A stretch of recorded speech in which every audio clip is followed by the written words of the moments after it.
I'm going through physical therapy also, and I asked my physical therapist, I said, how do you think I'm doing?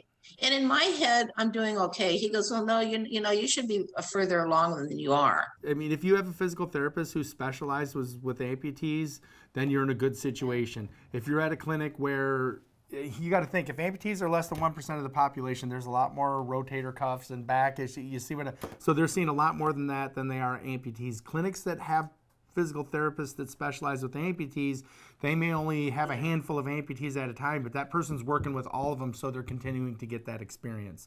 So he may not. Yeah, I don't think he has.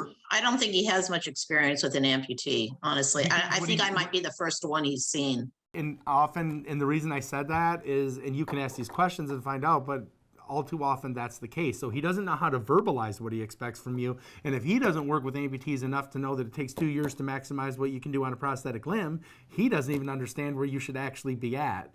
Unfortunately, what we see with physical therapy too often, you probably have insurance that has you limited where you'll get less than 3 months of physical therapy. So what we often see, and I don't want anyone to get the interpretation, we're not negatively talking about physical therapists, because in our clinics that we work with physical therapists to help everyone get the understanding. And a lot of this information that I'm sharing with you, we've had other physical therapists say to us, and it's this one in particular that resonated with me. We're talking about doing core training with the strength training and some of these other things, and physical therapists would say, we would love to do that, but we don't have these people long enough to where we can barely get them up to a functional level, which means walking with an assistive device before they have to discharge you. So they don't get to work on it's not that they don't know how to do, they're better trained to do that than we are, though, but they still are working on strength training and balance by the time they have to discharge you. Another thing that we've done in our clinics is to get people to realize there are times that you qualify for more residual therapy. Like every year, so sometimes they'll be discharged from physical therapy and they say, oh, well, I'm done, I can't go back. No, the second year, if it takes 2 years to maximize what you can do on the prosthetic limb, then that second year would be very beneficial. Right.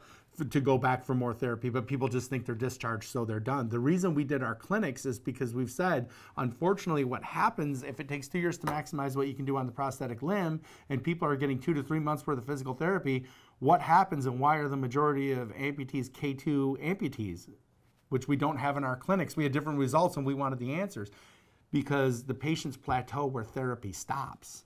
So we created the clinics and stuff that we do to try to keep people in an umbrella where they're getting residual therapy whenever they need it. And that's the success to maximizing what you can do on a prosthetic limb, which is what we're all talking about.